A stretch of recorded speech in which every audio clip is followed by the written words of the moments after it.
Olá, povo do Direito do Trabalho, sejam bem-vindas, bem-vindos, bem-vindes a mais um vídeo inédito aqui no canal do YouTube. Se você ainda não está inscrita, não está inscrito, aproveite para se inscrever, por favor. O nosso objetivo agora, a nossa meta é chegar em 1.000 inscritos, o que eu acho que dentro de um canal de Direito do Trabalho é um número bastante interessante de pessoas engajadas e preocupadas com o assunto. E espero que você goste desse vídeo, então já te peço para curtir e compartilhar com quem você acha que pode se interessar por esse assunto, pode fazer uso do que a gente conversa aqui. O objetivo dos vídeos aqui do canal do YouTube é trazer análise de acórdãos de tribunais superiores sobre direito do trabalho, mas especificamente, portanto, o TST e o STF em matéria trabalhista. Temos andado bastante ocupados, não é mesmo, com a matéria, porque temos muito assunto para ser julgado e que tem sido julgado pelo STF. O vídeo do tema 1046 só vai sair quando a gente tiver o acórdão efetivamente, a gente precisa das decisões, e por isso hoje eu trouxe para vocês, e realmente já com alguns dias que algumas pessoas consideram de atraso, mas eu não, sobre a DPF 501. Aqui declarou a inconstitucionalidade da súmula 450 do TST, aquela que trata da dobra de férias, no caso de pagamento a destempo das férias, e não concessão. Muito bem. Já digo a vocês que eu considero, vocês devem, se passou no meu feed, no de vocês também, foi uma semana, na semana retrasada, um feed que era só a súmula 450 e o que significava a DPF 501 e o que acontece e tudo mais.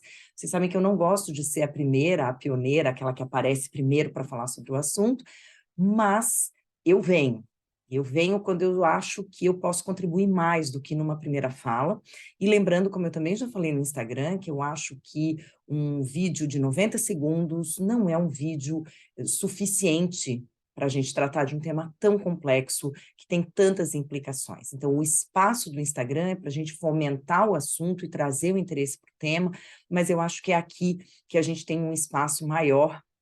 Acho que é aqui que a gente pode desenvolver o tema mais adequadamente. E como eu sempre falo para vocês, quando a gente fala logo de um assunto, a gente tem bem mais chance de falar bobagem. E eu tenho pânico de falar bobagem, e ainda assim, com certeza eu falo. Mas eu tento minimizar a chance de falar bobagem, não sendo a primeira, porque eu fico emocionada com as decisões, do bom e de um jeito bom e de um jeito ruim. Então, a chance da gente vir muito emocional para falar do tema pode fazer com que a gente perca um pouco algumas visões que são importantes sobre isso também, alguns pontos de vista que depois podem nos ajudar. O fato é que nós temos que entender que a partir do momento em que há uma declaração de inconstitucionalidade, nós temos que seguir esse entendimento. Então, não podemos aplicar mais a súmula 450, e isso é desde a decisão.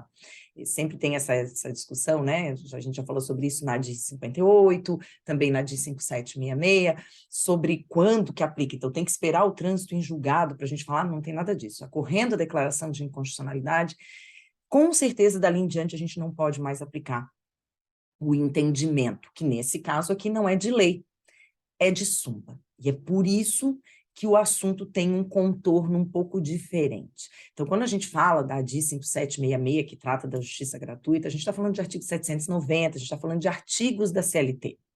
Aqui não. Aqui nós estamos falando de súmula. Justamente por isso, não é o controle, embora seja concentrado da constitucionalidade, não é um controle através de ação direta de inconstitucionalidade que é voltada para uma norma do tipo lei infraconstitucional. Então, aqui o que nós tivemos foi uma DPF, ou seja, uma ação de descumprimento de preceito fundamental para apreciar, através do controle concentrado, a constitucionalidade da súmula 450. Lembrando que o objetivo sempre é trazer a decisão do STF, o máximo possível dos votos, numa linguagem acessível para todo mundo poder entender, porque o pessoal de RH também tem que entender, porque o pessoal da contabilidade também tem que entender, mas claro que é voltado para o povo do jurídico, sem dúvida alguma, mas vocês, eu sei que estão estudando a matéria também, quem é do direito do trabalho já está estudando esse tema faz tempo. Mas é importante a gente pensar sobre isso, porque os efeitos de uma ação direta de inconstitucionalidade, eles são normalmente ex-tunc, salvo aquelas modulações de efeitos, como aconteceu na de 58, mas não aconteceu na 5766. Então, a gente já sabe que nós trabalhamos com situações e efeitos diferentes, quando é uma ação direta de inconstitucionalidade, porque quando a gente fala que uma norma inconstitucional ela é extirpada com efeito ex tunc, é como se ela nunca tivesse existido. Então, para que ela produza efeitos pelo período em que se utilizou a lei, o STF tem que falar do assunto, né?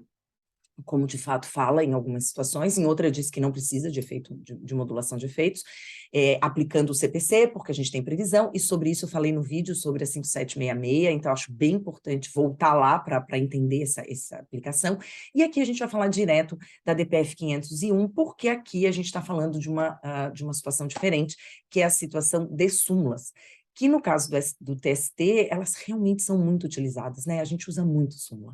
Então, a gente decide, eu estou falando a gente como juíza do trabalho, a gente decide muito com base nas súmulas, principalmente quando a gente precisa de uma completude, quando a gente precisa de um acréscimo, quando a lei não é suficiente, quando a lei não é clara o suficiente. Então, vamos lá. Muita súmula, inclusive, acabou basicamente perdendo os efeitos com a reforma trabalhista, mas nada que diga respeito especificamente a férias, então vamos falar sobre o assunto, lembrando que não é para esgotar o tema, não é nada definitivo, nós podemos voltar a falar sobre isso, o direito é dinâmico, os entendimentos são dinâmicos, e pode ser que o TST acabe formando uma linha decisória um pouco diversa do que a gente vai abordar aqui, então realmente, lembrando que também eu tenho uma parte crítica aqui, né, que eu acabo trazendo, embora não devesse, mas esse é o meu jeito, né, gente, vocês já acostumaram. Então, não acho que eu esteja certa, mas é um ponto de vista, então vamos fazer uma abordagem com a leitura, principalmente do voto vencedor e do voto vencido, e aí ver as nossas opções, né? A opção de, então é isso, é o fim, não tem mais nada para falar sobre esse assunto, acabou, não existe dobra de férias, para a situação específica. E também não há mais nada o que fazer, ou nós temos outras saídas, ou continua sendo uma obrigação complexa. Então vamos falar sobre isso. Eu vou falar primeiro, então, do voto do relator do ministro Alexandre de Moraes, sobre a matéria. Depois, vou trazer o voto divergente também. E ele disse assim, mas vai trazer o voto divergente? Mas ele foi divergente, ele foi vencido. Foi, o ministro Edson Fachin trouxe um voto divergente. Vencido, eu acho que é importante a gente ver o voto divergente. Sempre falo isso para vocês, é importante saber os votos, o teor dos votos, porque é desse teor que a gente pode tirar uma ideia do que virá para as próximas situações. Nem sempre isso se concretiza. Nós estávamos vivendo um momento que a gente dizia, olha, melhorou para o trabalhador, agora ferrou para o trabalhador de novo, no mesmo STF, com a mesma composição.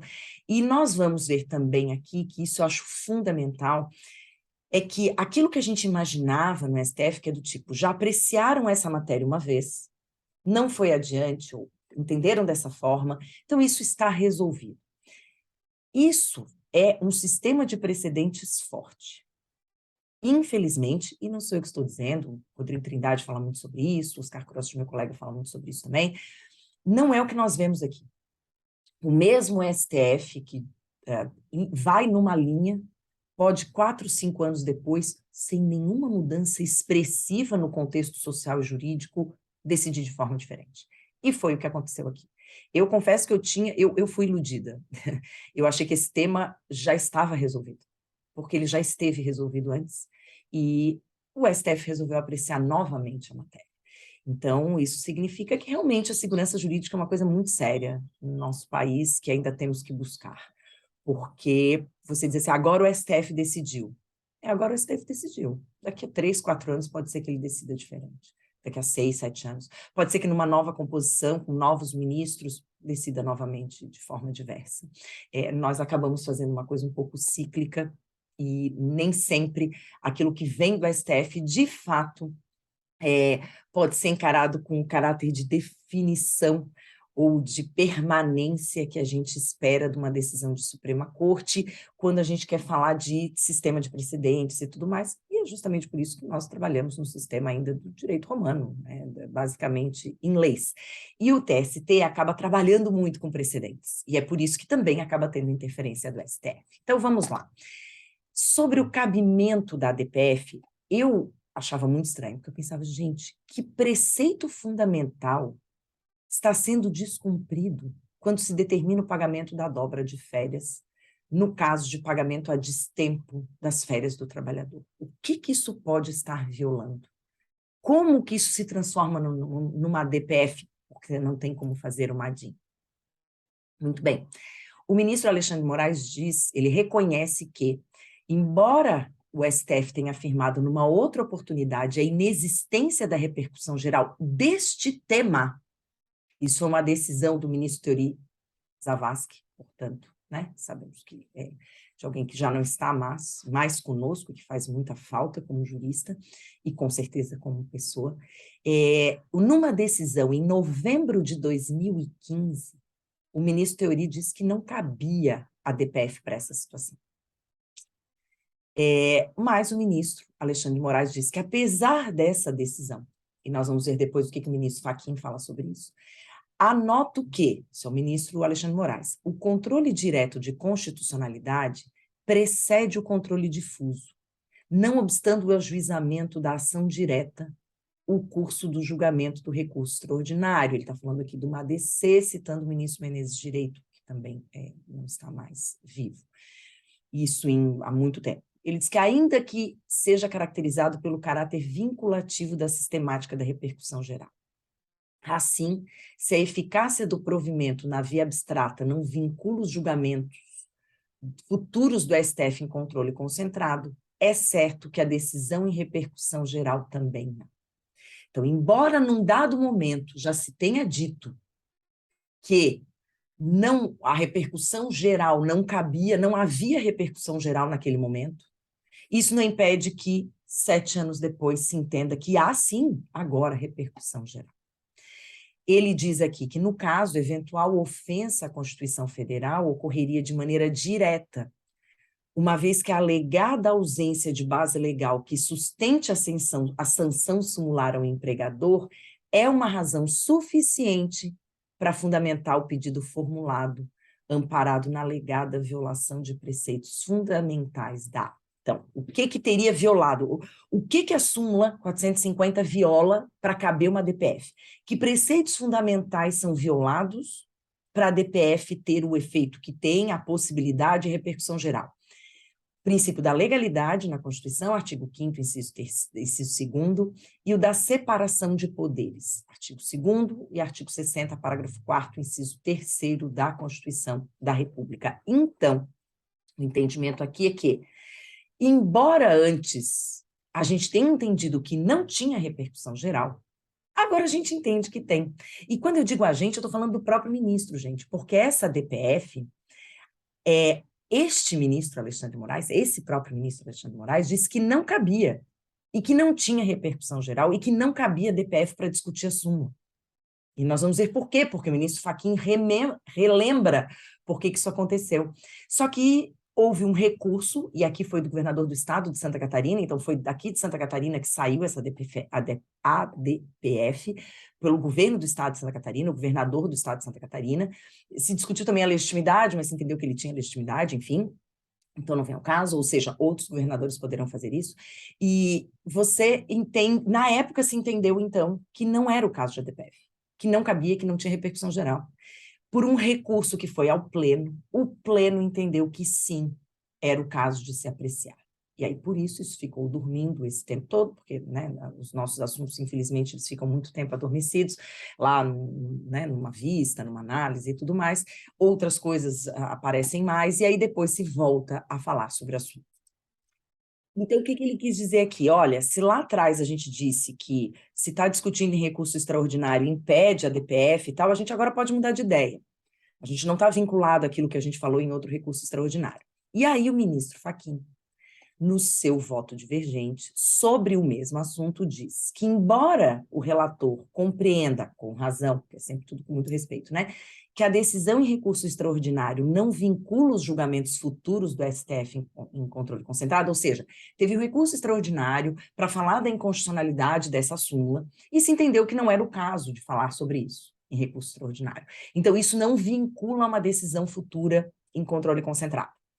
Mas ele diz que o precedente da corte impõe o ônus argumentativo qualificado para mudar esse entendimento. Então, embora não vincule, para ser diferente, você tem que ter um ônus argumentativo agora qualificado. Então, tem que vir um novo argumento que seja muito eficiente.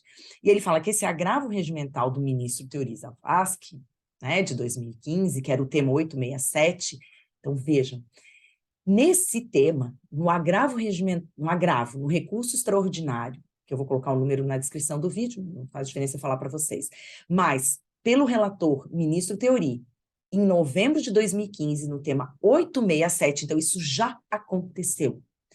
Ele disse que, naquela ocasião, se fixou uma tese no sentido de que a questão da obrigatoriedade do pagamento em dobro das férias, fora do prazo do artigo 145, tem natureza infraconstitucional e, por isso, não tinha repercussão geral a questão. E aí ele cita o trecho da decisão, ele cita bastante, mas eu vou trazer aqui para vocês, o meu objetivo é sempre resumir isso para vocês não precisarem ler tudo, faço eu isso, a prof, para isso que estou aqui. Ele diz, não há matéria constitucional a ser analisada. Isso o ministro Teori, gente, em 2015, falou. Não há matéria constitucional a ser analisada. Isso porque o Tribunal de Origem decidiu a controvérsia acerca do pagamento em dobro da remuneração de férias, fora do prazo do artigo 145 da CLT, tão somente a partir da interpretação e aplicação desse diploma normativo, CLT. O STF já pacificou a orientação de que é inviável a apreciação em recurso extraordinário de alegada violação à Constituição Federal, que, se houvesse, seria indireta ou reflexa, uma vez que é imprescindível a análise de normas infraconstitucionais. Então, o que o ministro Teori disse nessa ocasião? Se a discussão é de uma violação a dispositivo infraconstitucional, caso do artigo 145, que fala que a dobra é devida, bom, o artigo 145 traz o prazo para pagamento, vamos falar dele aqui. Se essa previsão, a remuneração de férias fora do prazo do artigo 145, é uma avaliação de natureza infraconstitucional, e a violação à Constituição seria indireta ou reflexa, então não cabe a DPF.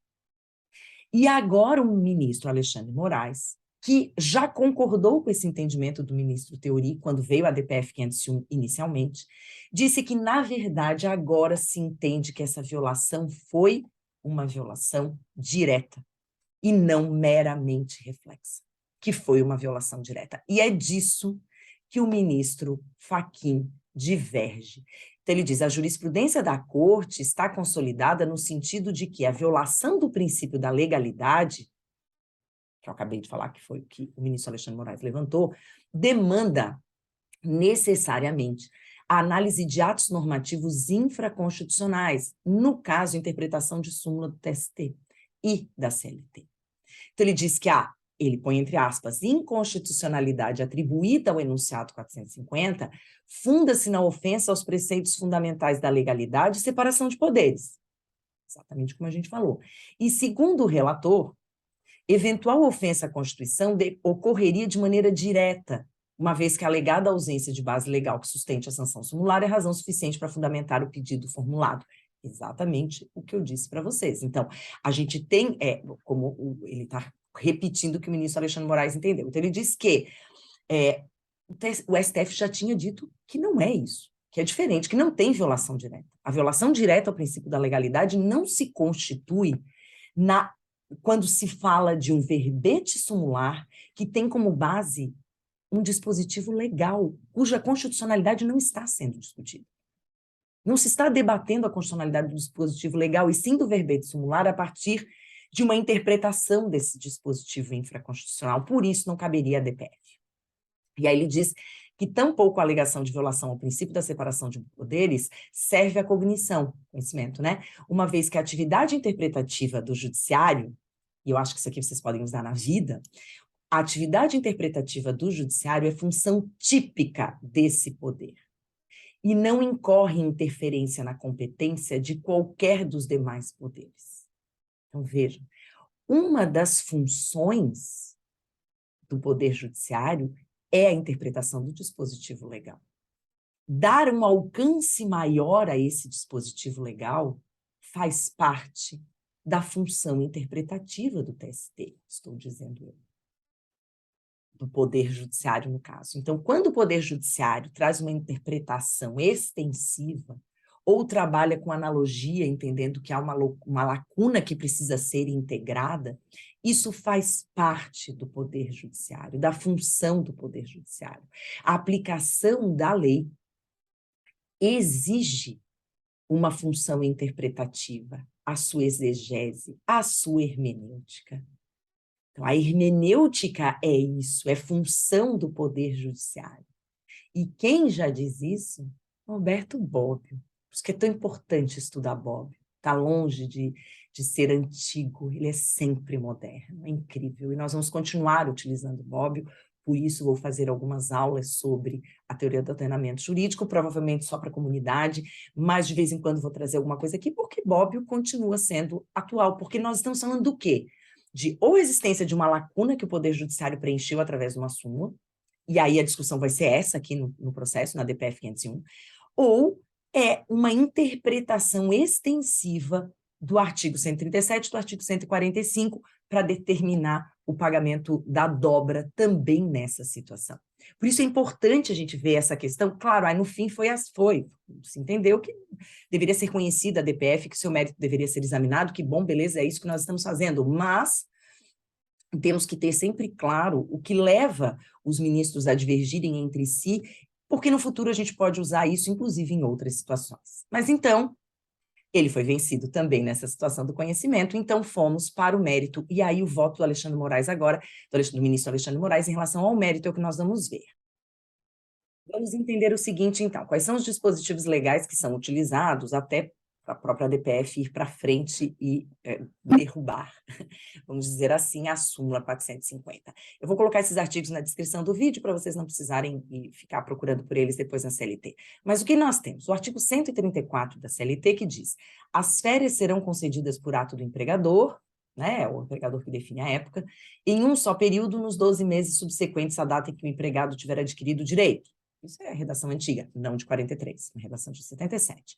Depois temos o parágrafo 1º, que tem a possibilidade de fracionamento das férias, isso agora alterado pela reforma trabalhista, vou falar agora, mas já fazia 5 anos, né?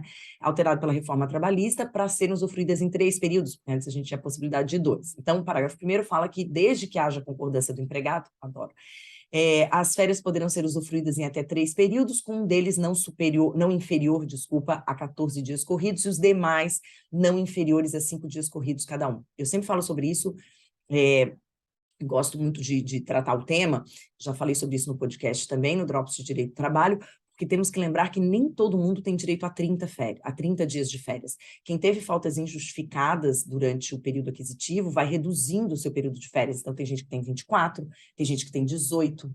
Então, para quem tem 24 dias de férias, por exemplo, como um período não pode ser inferior a 14, né? Então, vai ter uma de 14, depois cada um de 5, 2 de 5.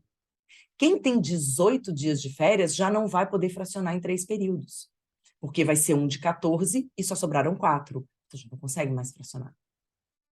Então, não pode ter essa opção, tá? Então, cuidado que esse fracionamento, ele é para quem tem 24 ou 30 dias de férias. Quem tem menos do que isso já não consegue fracionar, tá? E aí, a gente tem o artigo 137, isso foi um parênteses. Artigo 137, que é o que trata da dobra. Então, o fundamento da dobra, a aplicação direta da dobra, está no artigo 137.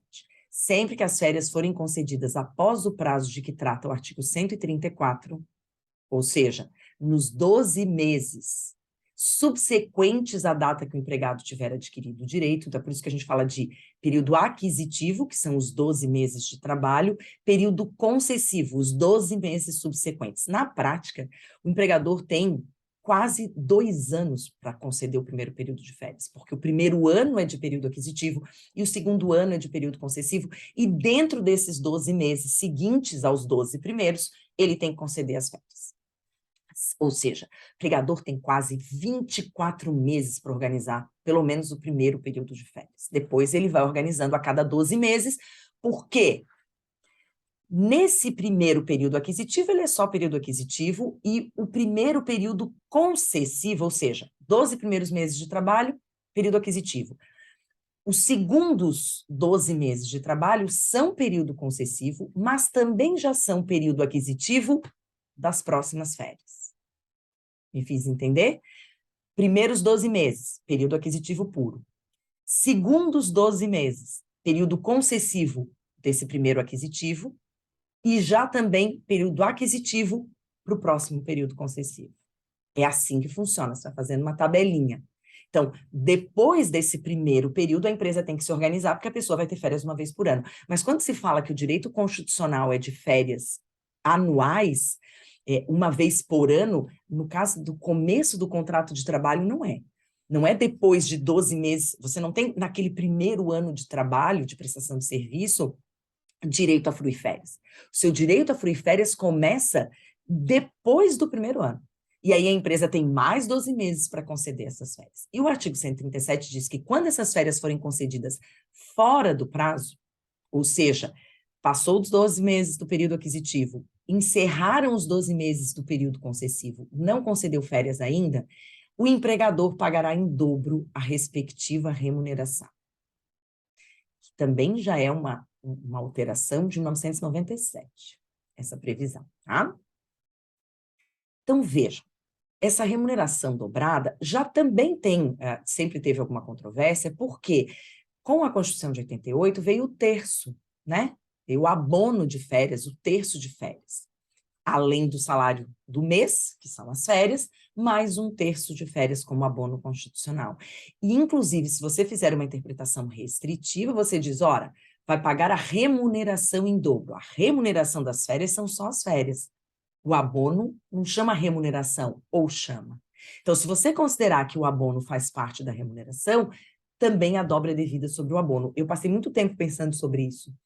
E antes, né, para ao final entender junto com o TST, ou a partir do TST, de que a dobra inclui o terço de férias, porque o terço faz parte da remuneração do trabalhador para as férias.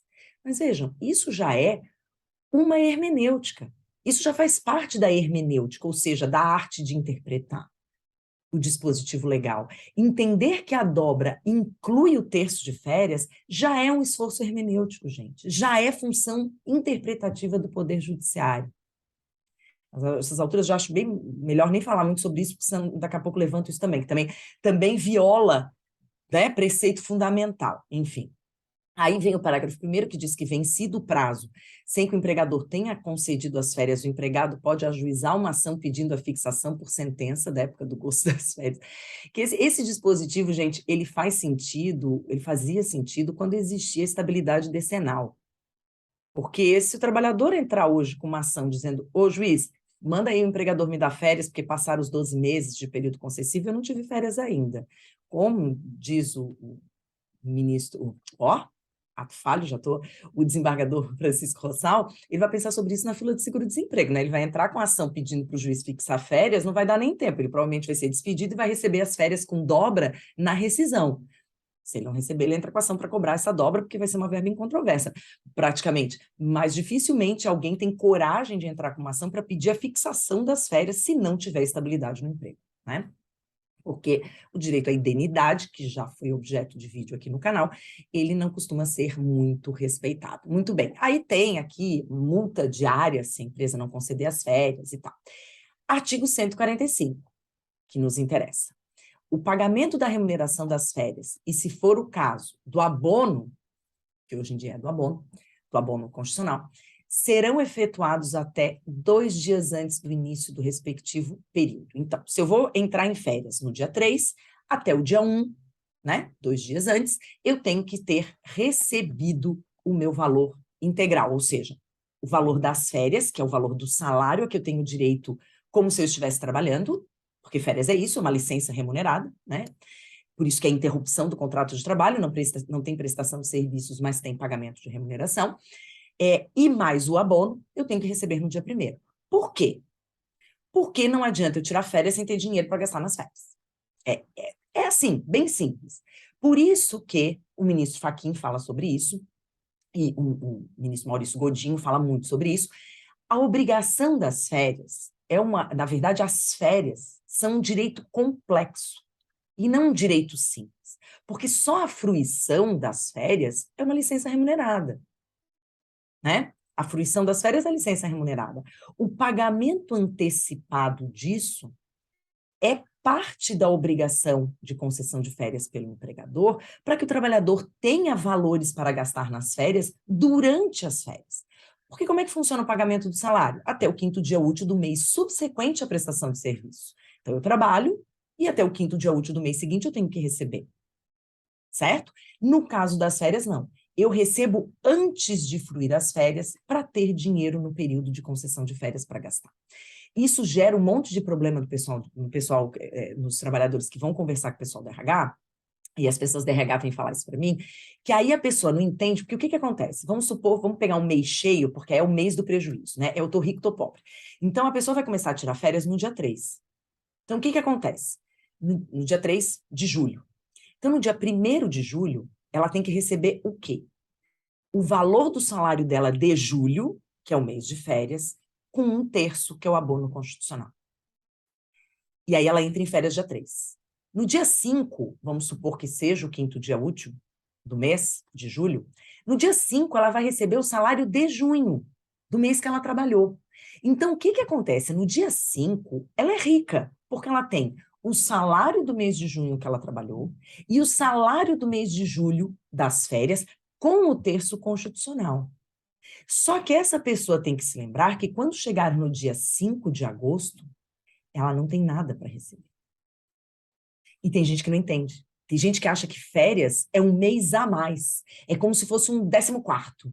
Eu tenho o meu salário normal de julho para receber em 5 de agosto, que não tem nada a ver com aquelas férias que eu recebi. Não, não, não, não.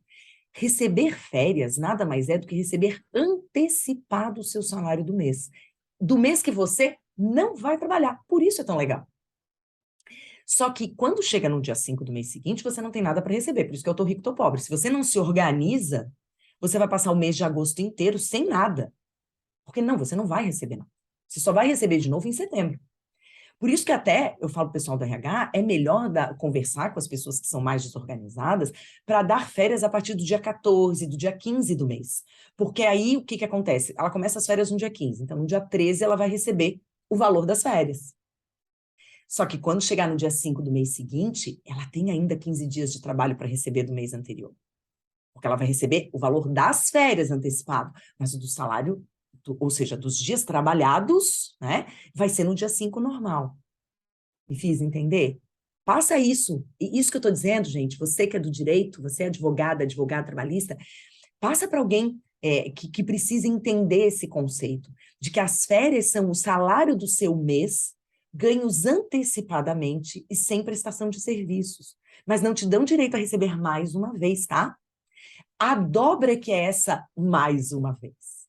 Então, o que a gente tem? Se eu tenho que tirar férias até novembro de 2022, se eu não tirar férias, se o empregador não me der férias até novembro de 2022, aí sim eu tenho direito de receber o meu mês de férias, quando eu tirar essas férias, e mais uma vez esse valor, nos 2 casos com o 1/3. Então, a dobra de férias é mais uma vez o valor das férias, com o 1/3. Tá? Então, a dobra de férias não é a férias mais a dobra. A férias você já tem que receber. A dobra é mais uma vez isso. Então, você recebe mais uma vez quando o empregador viola o teu direito de fruir as férias no período correto. Essa é a previsão legal do artigo 145. E aí, o que é importante aqui, que é disso que vai se tratar o acórdão, o artigo 153. As infrações ao disposto neste capítulo serão punidas com multas de valor igual a 160 BPM, né, negócio, por empregado em situação irregular. Então, o que prevê a CLT? A CLT prevê período concessivo, 12 meses depois do período aquisitivo, pagamento 2 dias antes do início das férias. Essa obrigação complexa. O que vem a súmula 450 dizer? Que é devido o pagamento em dobro da remuneração de férias, incluído o 1/3 constitucional, por isso que a gente entende que a dobra inclui férias mais o 1/3, com base no artigo 137 da CLT, quando, ainda que gozadas na época própria, o empregador tenha descumprido o prazo previsto no artigo 145 do mesmo diploma legal. Então, a súmula 450 diz que não só quando não é fruída na época correta, mas quando não é paga adequadamente, o valor das férias, ao direito da dobra. Então, ele estende o direito da dobra para uma situação não prevista em lei, de fato. De fato, a súmula faz isso, tá? Porque o artigo 153 fala que é uma infração administrativa. E a súmula 450 transforma numa infração conversível, né? Conversível em um valor em dinheiro para o trabalhador. É isso que faz a súmula 450. E essa súmula já foi fruto da conversão de uma OJ, ou seja, isso foi devidamente estudado, gente. Muito estudado, porque começou como sendo OJ 386 da SDI 1. O lastro jurisprudencial foi desenvolvido a partir da interpretação de férias como essa obrigação complexa a cargo do empregador. Ou seja, analisando objetivos subjacentes ao descanso laboral, né? Médico, saúde, social, convívio social. Então, passou a ter um duplo encargo o empregador, a ser penalizado por analogia, porque então entendeu o ministro Alexandre de Moraes que foi não interpretação extensiva, e sim analogia. Então, ele entende que havia uma lacuna e que foi preenchida por analogia. A inadimplência de uma obrigação, pagar as férias, com a sanção prevista para o descumprimento de outra obrigação, conceder as férias. Entendendo, então, o TST, como é que o TST chegou nisso? Entendendo que as duas obrigações eram indispensáveis para a fruição do afastamento do empregado, que sem dinheiro não faz sentido. E aí, para quem está pensando o seguinte, então, o que o governador, quem não é de Santa Catarina, pode pensar, o que o governador de Santa Catarina tem a ver com isso? Tudo. Porque o que acontece? Muitos servidores públicos de Santa Catarina são seletistas. O regime aplicável é a CLT. Eu trabalho no município de Itajaí, e aqui é SLT. Eu trabalhava em Balneário Camboriú, com jurisdição que abrangia também a cidade de Itapema, agora está sendo criada a vara de Itapema, mas em Itapema também são seletistas. E nos dois lugares, e em Itapema eu passei muitos anos julgando processos nesse sentido, em Itapema o município não paga na data correta. O município sempre paga com o salário, o município não faz o pagamento antecipado, o município paga como se a pessoa fosse trabalhar. E a contestação diz que é porque eles não conseguem organizar esse pagamento. Então, a dobra sempre foi deferida. O município de Itapema já pagou muita dobra. E assim também o estado de Santa Catarina, provavelmente. Por isso acabou surgindo isso de uma forma estranha, não de uma empresa privada, não é mesmo? E sim por parte, que poderia ser a mais interessada, e sim por parte do poder público, e talvez por isso mesmo tenha dado no que deu. O ministro Alexandre de Moraes relembra aqui, então, que a gente teve o histórico dessa súmula, a partir do MOJ, para entender que as férias são uma obrigação complexa, conceder e pagar antecipadamente o valor para se completar a obrigação do empregador. Em julgados mais recentes, e eu acho que aqui que a coisa começou a ruir, o TST adotou uma postura mais restritiva quanto à matéria, superando parcialmente o entendimento consolidado na súmula, para atenuar o alcance da sanção sumular em casos nos quais o atraso no pagamento das férias se mostra ínfimo. Já falei sobre isso aqui no canal também, e isso eu acho uma coisa muito séria, acho que foi assim que a coisa começou a ganhar corpo. Porque o próprio TST, que trouxe a súmula, começou a não aplicar a súmula em algumas situações. Tem decisões do ministro Ives sobre isso, né? Na quarta turma, que é no sentido de que atrasou 1, 2 dias, não se aplica a súmula. O problema desse atraso ínfimo é que a gente não tem um conceito disso, né? O que é atraso ínfimo? Gente, qualquer atraso no pagamento de salário acarreta correção monetária. Então, assim, nunca se fala que só atrasou 2 dias, então não tem correção monetária. Uma obrigação que você tem, qualquer pagamento em dinheiro, qualquer obrigação que você tenha de pagamento em dinheiro, se você atrasar, tem uma sanção. Não existe isso de, mas são só 2 dias, mas são só 3 dias. E o que é ínfimo? Ínfimo é o quê? Passou de meia-noite, em 24 horas é ínfimo?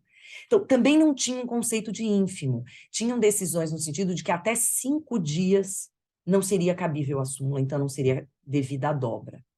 Não era a minha realidade, digo a vocês, a realidade dos processos que eu sempre julguei eram de que o atraso correspondia a muito tempo, porque a pessoa recebia junto com o salário, a pessoa recebia o salário e recebia o terço, então assim, era depois que ela terminava de fruir as férias muitas vezes, ou no meio das férias, porque era quando ela recebia o salário. Então ela entrou em férias dia 16, no dia 5 do mês seguinte ela recebia os 15 dias trabalhados, os 14 dias de férias, e no mês seguinte ia ser da mesma forma, então assim, era um atraso efetivo, né?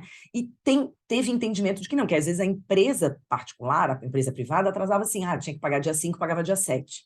Esse atraso é ínfimo, não incide a súmula 450. Então, a gente já começou a ruir o entendimento pelo próprio TST, que começou a dar uma interpretação mais restritiva para a sua própria súmula. O ministro Alexandre de Moraes cita aqui o parecer da PGR, né, da Procuradoria-Geral da República, dizendo que, embora a gente tenha aqui as férias anuais do trabalhador e os direitos que permeiam, os preceitos tratam de hipóteses distintas. Então, diz o PGR que o artigo 137 é uma regra vinculada ao direito de gozo das férias, cuja concessão não pode ultrapassar os 12 meses subsequentes à data de aquisição do direito, segundo o artigo 134. Esse dispositivo estabelece sanção para o descumprimento do prazo de concessão. O artigo 145, que está em outra seção, então numa seção distinta, trata da remuneração e do abono de férias. Então, os dispositivos que o precedem se referem a valores e formas de cômputo.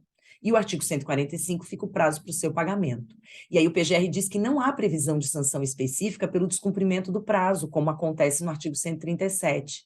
Em relação à regra do 134. Então, 134 diz quando que frui, né? E o 137 diz a penalidade para quando não conceder naquele período de fruição. E ele diz que para o 145 tem o prazo, mas não tem uma sanção específica para esse descumprimento. O efeito jurídico dessa e das demais infrações ao disposto no capítulo, que não contam com a penalidade própria, é aquele estabelecido de modo genérico no artigo 153, por isso ele foi lido, o que estabelece uma multa administrativa. Então, ele diz que houve uma opção legislativa por estabelecer sanções específicas apenas a determinadas situações.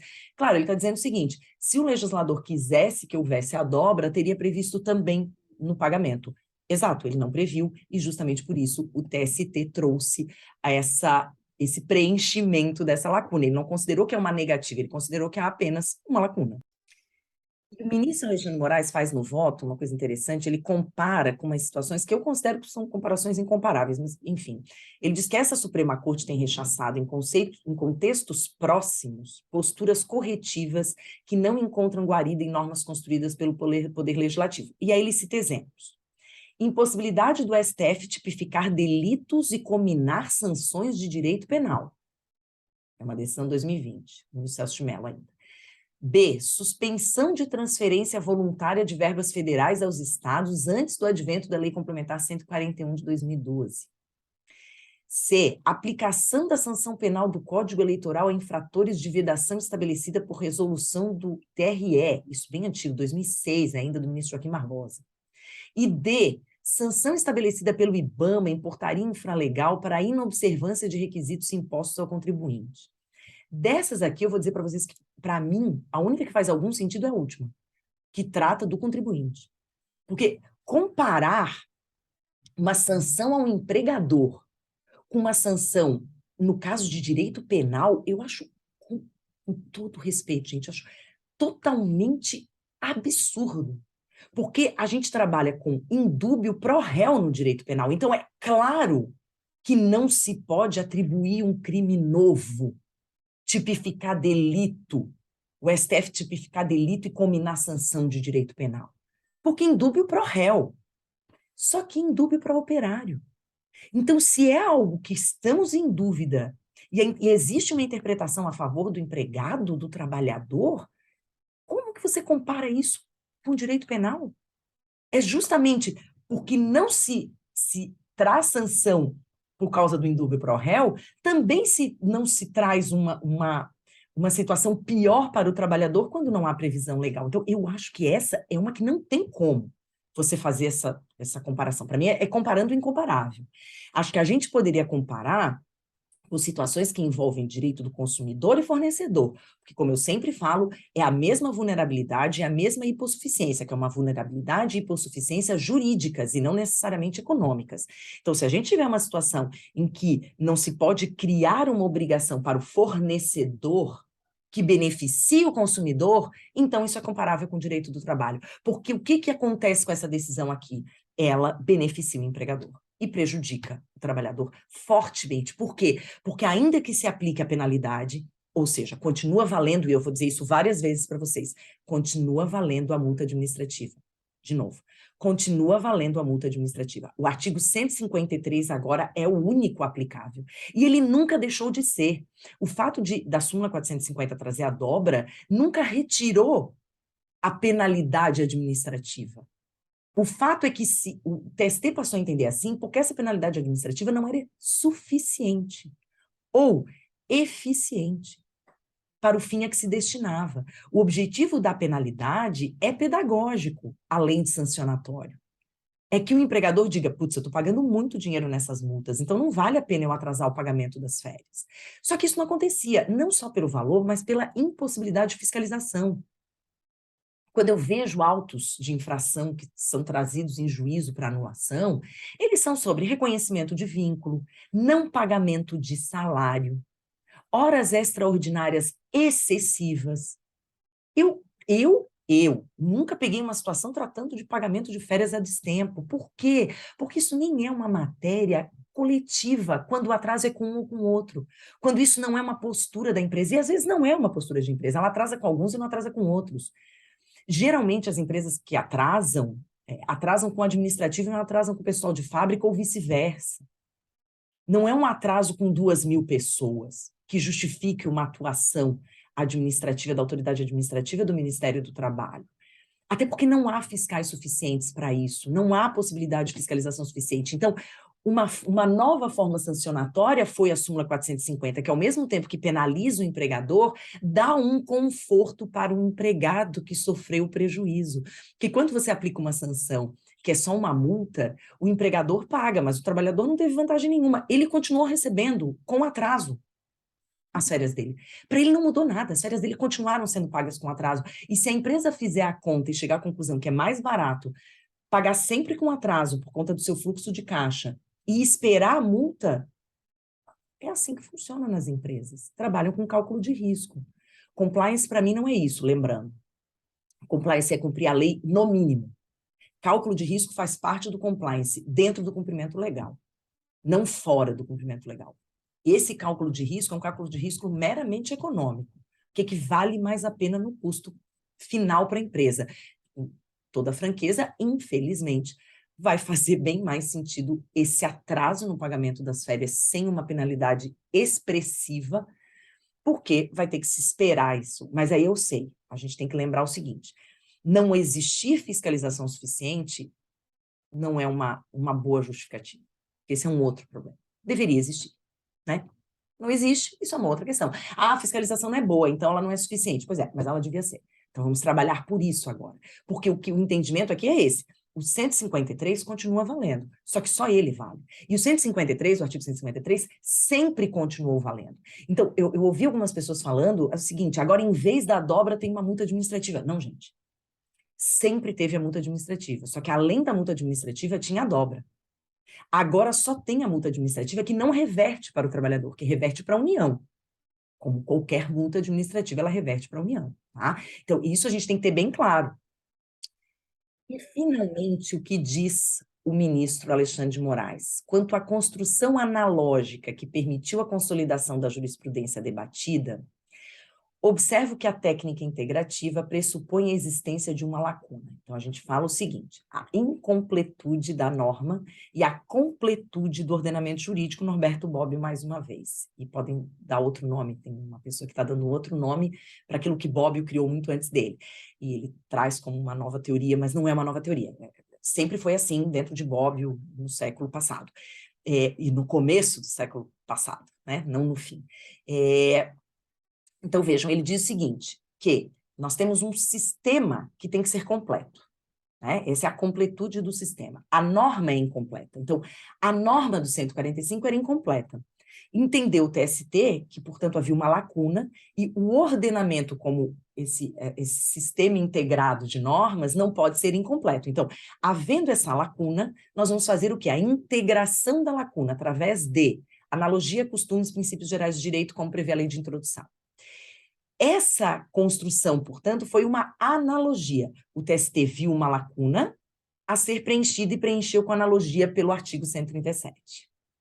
E o que o ministro está dizendo aqui é que, no caso, a própria consolidação no artigo 153 assentou a penalidade cabível para infrações, do que fosse determinado no capítulo, dentro do qual se encontra a obrigação de pagar as férias com antecedência de 2 dias. Assim, diz o ministro Alexandre de Moraes, ante a conjugação de um preceito impositivo, artigo 145, com outro sancionador, artigo 153, não se vislumbra vácuo legal propício à atividade integrativa, por mais louvável que seja a preocupação em concretizar os direitos fundamentais do trabalhador. Então, o que ele está dizendo aqui, e é nisso que ele foi acompanhado pelos ministros, na maioria, é que não há lacuna a ser integrada. Por isso, não há que se falar na aplicação também da súmula, porque a súmula viria ou como uma técnica hermenêutica, uma interpretação extensiva do artigo, ou como uma integração de lacuna através da analogia. E ele diz que não existe lacuna a ser preenchida. Não existe lacuna a ser integrada, porque já existe a penalidade própria, que é uma multa administrativa. E aí ele fala, e aí sim, essa é a novidade para mim, que poderia justificar o entendimento, o conhecimento da ADPF, que é a reforma trabalhista. Porque agora existe uma previsão, né? Nós temos uma proibição no parágrafo 2º do artigo 8º da CLT, que foi incluído pela reforma, pela Lei 13.467, e segundo o qual súmulas e outros enunciados de jurisprudência editados pelo TST e pelos tribunais regionais do trabalho não poderão restringir direitos legalmente previstos, nem criar obrigações que não estejam previstas em lei. Com base nele, por exemplo, o TRT da 15ª Região afastou a possibilidade de incidência da súmula impugnada, ou seja, tinha já uma decisão, eles citam no acórdão, no voto do ministro, uma decisão do TRT 15 afastando a aplicação da súmula após a Lei 13.467. Por quê, gente? Eu já falei sobre isso várias vezes, eu acho bem confuso, principalmente para quem é estudante de direito. Quando você tem uma lei, a lei que vem nova, ela não tem retroatividade, ela vale para o futuro, né? Quando, ainda que ela possa ser retroativa, ou seja, valer para fatos pretéritos, ela tem que respeitar o ato jurídico perfeito, o direito adquirido e a coisa julgada. A súmula não tem nada disso. Tanto que a súmula 437 do intervalo entre a jornada, ela veio e começou a resolver processos, quando chegavam no TST, de situações muito antes dela ter sido editada. Por quê? Porque a súmula, o que ela é? Ela é a construção da jurisprudência. Então, quando finalmente chega uma súmula, um enunciado de súmula, ela é o resultado dos entendimentos dos últimos anos. Então, ela pode ser retroativa, vamos chamar assim, porque, na verdade, ela já reflete os entendimentos pretéritos. Ela só está consolidando os entendimentos pretéritos. Por isso o pessoal fala, mas a súmula não pode retroagir. Gente, primeiro que a súmula não é lei. Então, não é que ela retroaja ou não retroaja, ela se aplica, é uma questão de eficácia, tá? E não de validade de vigência, ela é uma questão de eficácia. Eficácia é a aplicação. Então, ela se aplica a situações pretéritas à sua publicação, porque ela só representa um fechamento dos entendimentos dos últimos anos. Por isso. E aí, justamente, aqui é que entra essa questão meio confusa. Então, veio a Lei 13.467, que restringiu a publicação de súmulas. Ela restringiu a adoção de súmulas. Tá? As súmulas não podem restringir direitos previstos, nem criar obrigações não previstas em lei, que é o que, aliás, muitas súmulas fazem, seja restringir direitos, seja criar obrigações previstas em lei, isso é o que mais tem nas súmulas. Mas esse artigo pode incidir sobre súmulas já publicadas e editadas na época que a reforma trabalhista entrou em vigor? Então, súmulas que vieram em 2016, que já criaram, portanto, essa obrigação não prevista em lei. Se a gente entender que a súmula 450 é uma integração de lacuna por analogia. Então, né, uma obrigação não prevista em lei, e não uma interpretação extensiva, porque eu acho que as consequências são diferentes. Se você diz que a Lei 13.467 veio em novembro de 2017, então súmulas anteriores a ela já faziam isso. Você dizer que não pode mais, a súmula agora não pode mais se aplicar, ou é inconstitucional, mas enfim, não pode mais se aplicar, porque uma lei de 2017 trouxe novidades sobre as súmulas, eu acho que é você dar um efeito retroativo para a lei. Eu estou entendendo que as novas súmulas, a partir de novembro de 2017, têm que respeitar esse parágrafo 2º do artigo 8º. Mas as súmulas que já existiam não deixam de ter aplicabilidade, ou eficácia, ou constitucionalidade, ou legalidade. Mas esse foi o entendimento aqui. Claro, o ministro faz questão de frisar que esse não é o principal argumento. Ele diz que a conclusão é reforçada. E aí ele diz que, ainda que superados os obstáculos relacionados à legalidade e ao emprego da analogia, então, enfim, ele já diz que não tem legalidade, não tem possibilidade de analogia, revela-se igualmente impossível transportar a combinação fixada em determinada hipótese de inadimplemento para uma situação distinta, ante a necessidade de conferir interpretação restritiva a normas sancionadoras. Então, no fim de tudo, chegamos a isso. Uma norma que aplica uma penalidade tem que ter interpretação restritiva. Isso é assim para multa, isso é assim para cláusula penal, isso é assim para tudo. Diante do exposto, então, julgo procedente a arguição para, e aí é um efeito importante, declarar a inconstitucionalidade da súmula 450 do Tribunal Superior do Trabalho e B, invalidar decisões judiciais não transitadas em julgado que, amparadas no texto sumular, tenham aplicado a sanção de pagamento em dobro com base no artigo 137. Então, vejam, gente, cuidado com o que vocês estão escrevendo, falando, ditando. Atenção a isso. Então, declara a inconstitucionalidade da súmula. Não é de lei. Por isso que a gente não está falando de ex-tunc, ex-nunc. E B, invalidar decisões não transitadas em julgado, que foram aparadas no texto sumular, aplicando a sanção do pagamento em dobro com base no artigo 137. Então, vejam, aquelas decisões que determinaram o pagamento da dobra, ou aplicando a súmula 450, então, por força da súmula 450, nós temos que ver se elas transitaram em julgado ou não transitaram em julgado. E transitar em julgado, gente, é fase de conhecimento, não é fase de execução.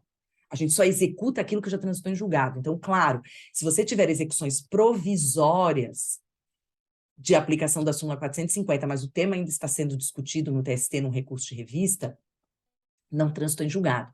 Mas se houve o trânsito em julgado antes da decisão do STF e já está em fase de liquidação, de execução, acabou.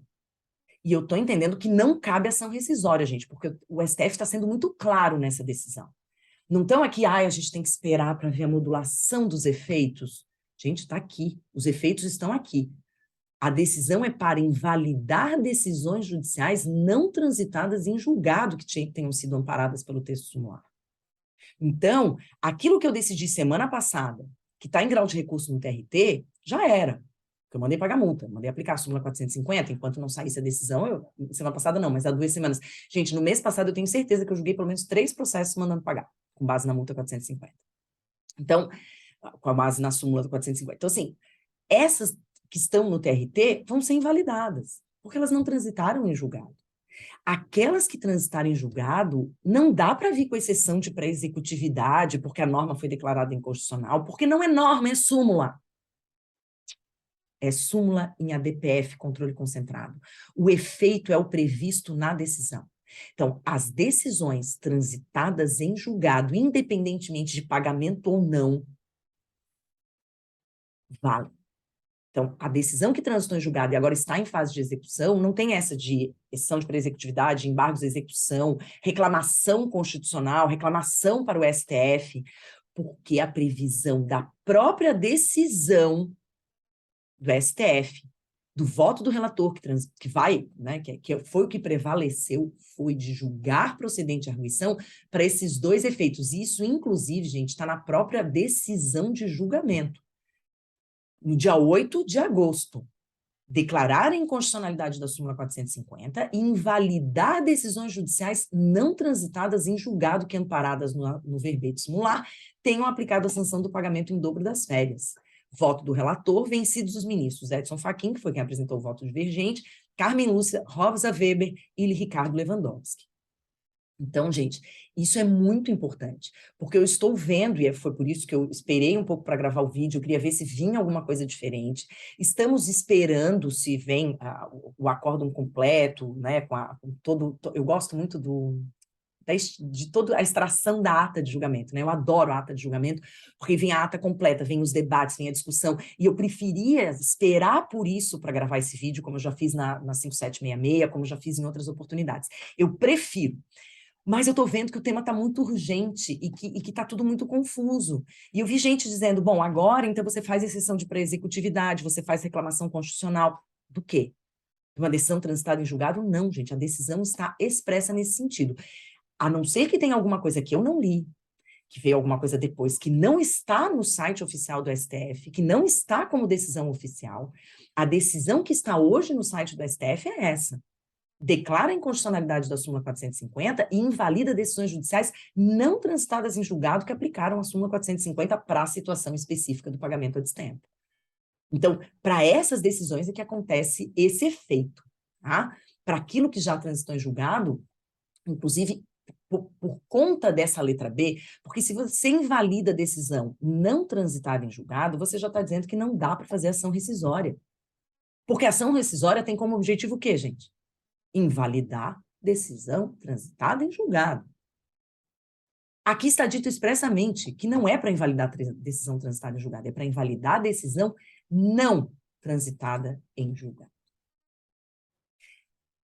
Eu vou deixar esse vídeo assim por enquanto. Esse vídeo fica como, porque ele ficou muito longo, porque eu já estou tratando de mais um monte de coisa junto, uma análise precisa, o mais precisa possível, do voto do ministro Alexandre de Moraes, que resultou na decisão final do STF de inconstitucionalidade da súmula. Tá? E aí eu vou gravar outro vídeo para falar do voto divergente, para a partir do voto divergente, nós termos ideias, para quem tiver interesse, e para quem vai ter que contestar essas ideias depois, advogados de empresa, ideias de, bom, então é o fim. Então quem paga fora do prazo é só a multa administrativa? Ou será que a gente pode ter uma outra sanção por considerar ainda que é uma obrigação complexa, a de concessão de férias e a de pagamento de férias antes da sua fruição? O que será que a gente vai fazer com isso? É isso mesmo, é o fim? Vamos fazer mais ofícios e denúncias para o Ministério do Trabalho e torcer para uma fiscalização eficaz e eficiente? Ou será que a gente tem outras opções para pensar sobre isso? Será que a gente não está incentivando, justamente porque a gente conhece a ineficácia das penalidades administrativas, e não é pelo corpo dos fiscais, gente, dos auditores fiscais, eles são excelentes, é por falta de efetivo, e muitas vezes falta de denúncia, né, realmente, assim, se vai competir trabalho escravo com pagamento a destempo das férias, eu sei para onde eu mandaria os auditores fiscais, né? Seria para verificar trabalho em condições análogas à de escravidão, certamente. E não tem gente para fazer isso tudo, né? Então, mas será que é isso, então, é o fim? Ou o não pagamento na data correta pode gerar alguma outra consequência que a gente não esteja, que não viole o entendimento do STF, mas, ao mesmo tempo, permita que as férias, em toda a sua complexidade, sejam adequadamente fruídas pelo trabalhador. Vamos pensar sobre isso no próximo vídeo. Muito obrigada por estarem aqui, espero que vocês tenham gostado. Curtam, compartilhem esse vídeo. Se não se inscreveram ainda no canal, por favor, se inscrevam. Vou fazer uma coisa meio louca do algoritmo, porque esse vídeo vai ao ar e em seguida vai a sua continuação. Paciência, né? Para vocês não esperarem demais, mas mais para frente eu tenho certeza que virão outras ideias, outras decisões para a gente continuar conversando sobre isso. Então, muito obrigada por estarem aqui e até a próxima.